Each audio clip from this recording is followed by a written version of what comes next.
Today is Thursday, March 19th. I'm having such a bad time.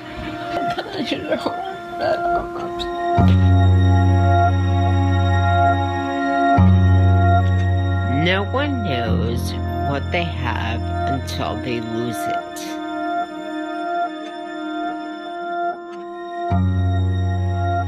My friends complain they don't feel like going to work. They would rather spend the day in bed. I sometimes used to say that. No one realizes how important it is to take care of the body. They take it for granted. What if you woke up one day and it was all gone?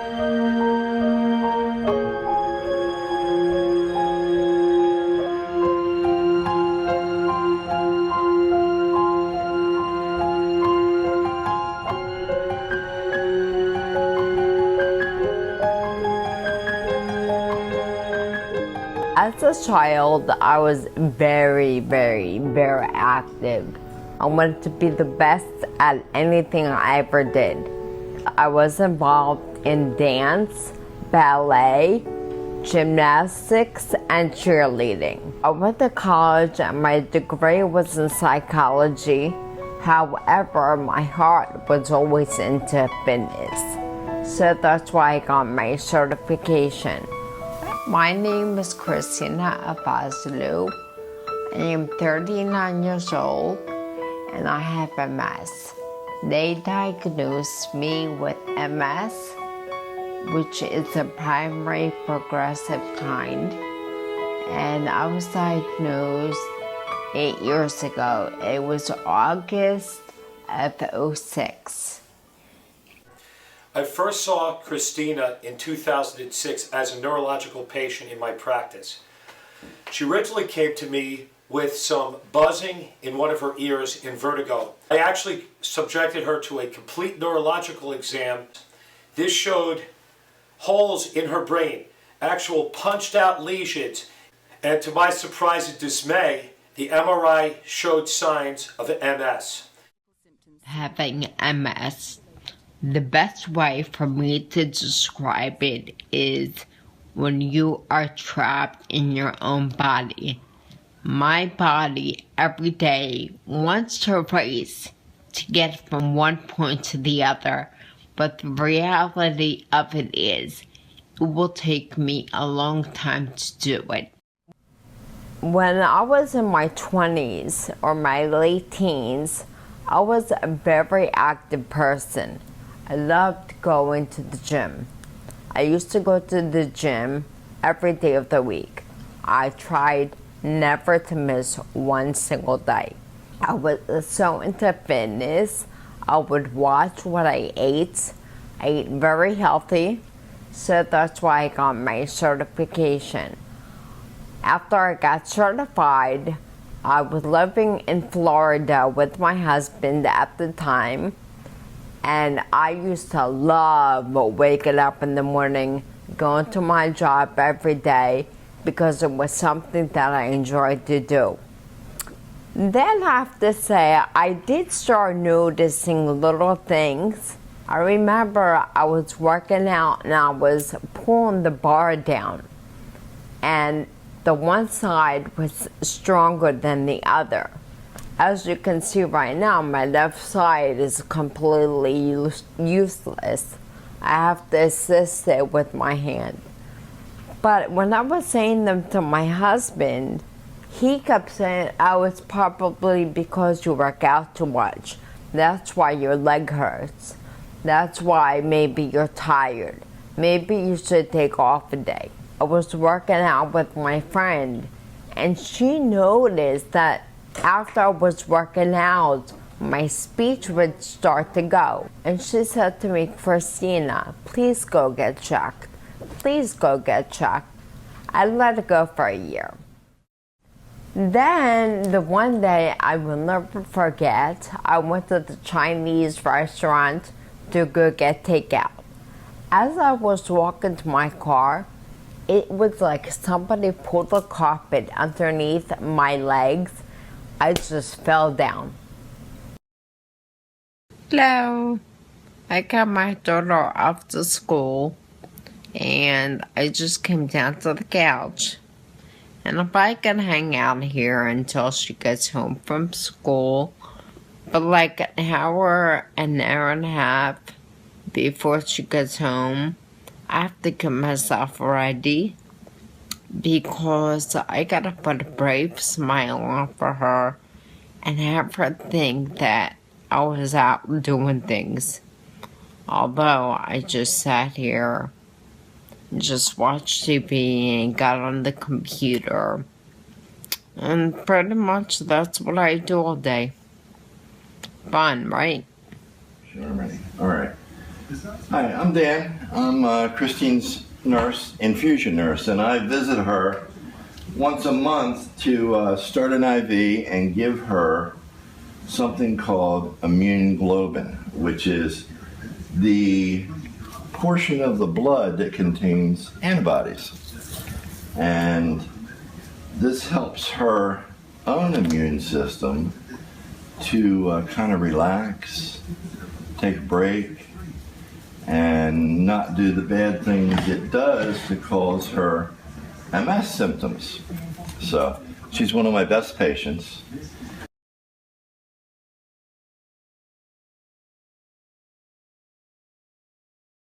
I honestly thought by this point I would have been actually getting better. I'm still waiting to get on the medicine, the Gilenya, which is the oral medication. And ever since September, since I've been trying to get on it, my B cell and T cell lymphocytes have been too low.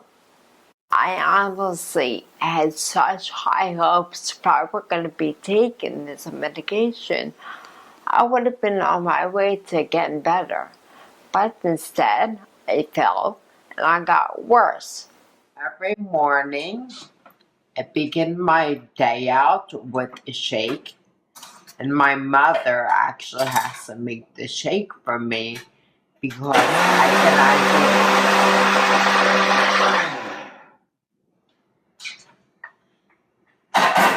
it. Then, after I drink the shake, I take my vitamins. Christina is my everyday. I get up in the morning, we start every day the same routine.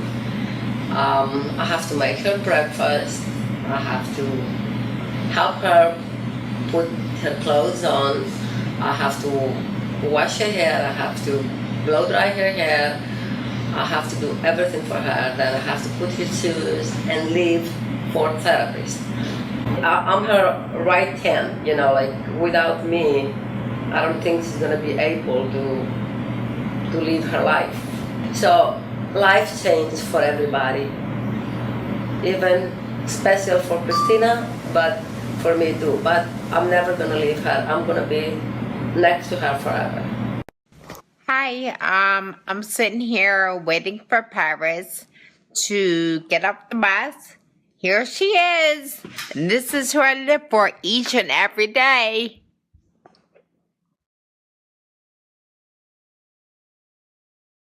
My name is Paris and I'm 7 years old and my mom has MS. Do you remember your mom? Yeah. Can you explain it? Well, How she used to be? Well, she used to be like normal with no MS, but I was not born. And then I remember the day when my mom fell down. On Saturday afternoon, I was sitting on the couch watching TV, and then my mom fell right down the stairs onto her shoulder, and then she broke it. I called my dad, my grandma, and 911.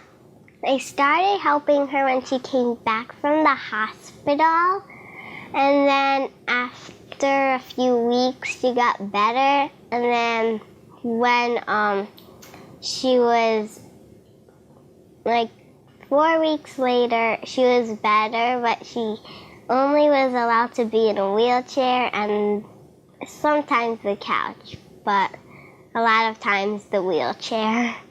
Daddy never comes over, but sometimes to see Mom and me. Grandma, we live with her, and she helps both of us a lot. Dad, not much. Why doesn't Dad help? Because he works in Philadelphia, I think, and then a lot of times. And he has a club he works at for dancing, and he has a lot of parties at work in the skybox, and he never has time because she's not able to help me. I have a big business now, and this is where I need her the most, and she's not available to give me a hand. She went from being as more active than I will ever be. She could have been such an asset to my company, my business, and now, it's just like the burden's all on me, and I have to survive to make my family survive. My name is Chris Aivazoglou. I'm Christina's husband, 15 years. Met my wife perfectly healthy around 2000, 2002. Got married August, Santorini, Greece. 2 years later, started dealing with MS. Pretty much took over my wife's life, our life. We had a little child. She's been dealing with Christina and trying to just live with her, and it's very difficult. It's not easy. Everything is very difficult for us. In the sense, my daughter don't have the mother that she should have. Paris never seen the daughter, the wife that that I know.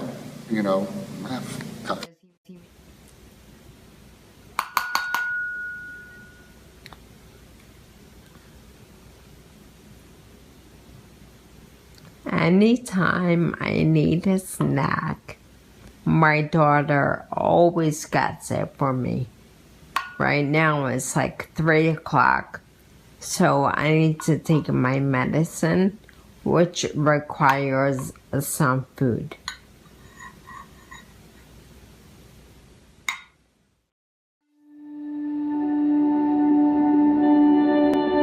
If I was cured tomorrow, and if I could walk, the first thing I would do, take my daughter and take her wherever she wanted to go to. I feel that I had missed out on that mother-daughter bond. Why can't I be the one to take her to practice, to take her to after-school activities?